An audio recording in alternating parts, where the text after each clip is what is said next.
तुकाराम महाराज म्हणतात की काही माणसं आपलं हे जीवन फक्त पोट भरण्यासाठी, जेवण्यासाठी, मौजमजा करण्यासाठीच आहे असं वाटतं. तर त्यासाठी ते काय म्हणतात, तुका माऱ्या पेट का और न जाने कोय, जपता कछु राम नाम हरी भगत न की हुसोय.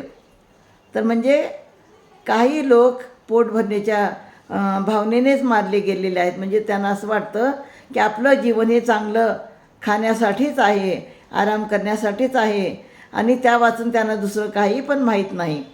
खरं जर पाहिलं तर आपल्याला मनुष्य देह मिळालेला आहे, तर ह्या मनुष्य देहाचं सार्थक आपण करायला पाहिजे. आणि म्हणून ते काय म्हणतात, हरिभक्ताच्या संगतीत रामनामाचे भजन करणारे कोणीतरी असतात, मग अशा लोकांच्या संगतीत तुम्ही राहायला पाहिजे. म्हणजे खूप कमी लोक असतात की हरीच्या संगतीमध्ये राहणारे, नामस्मरण करणारे. पण बऱ्याच लोकांना हे माहीत नसतं. फक्त त्यांना असं वाटतं की आपलं आयुष्य जेवणे, खाणे, पिणे, मौज मजा करणे एवढंच आहे. पण एवढ्यानेच आपल्या जीवनाचं सार्थक होणार नाही. तर तुम्हाला तुमच्या जीवनाचं सार्थक करायचं असेल तर हरिभजन करायला पाहिजे, हरिभजन करणाऱ्या संतांच्या संगतीत राहिलं पाहिजे असे अभंगातून सांगतात. रामकृष्ण हरी.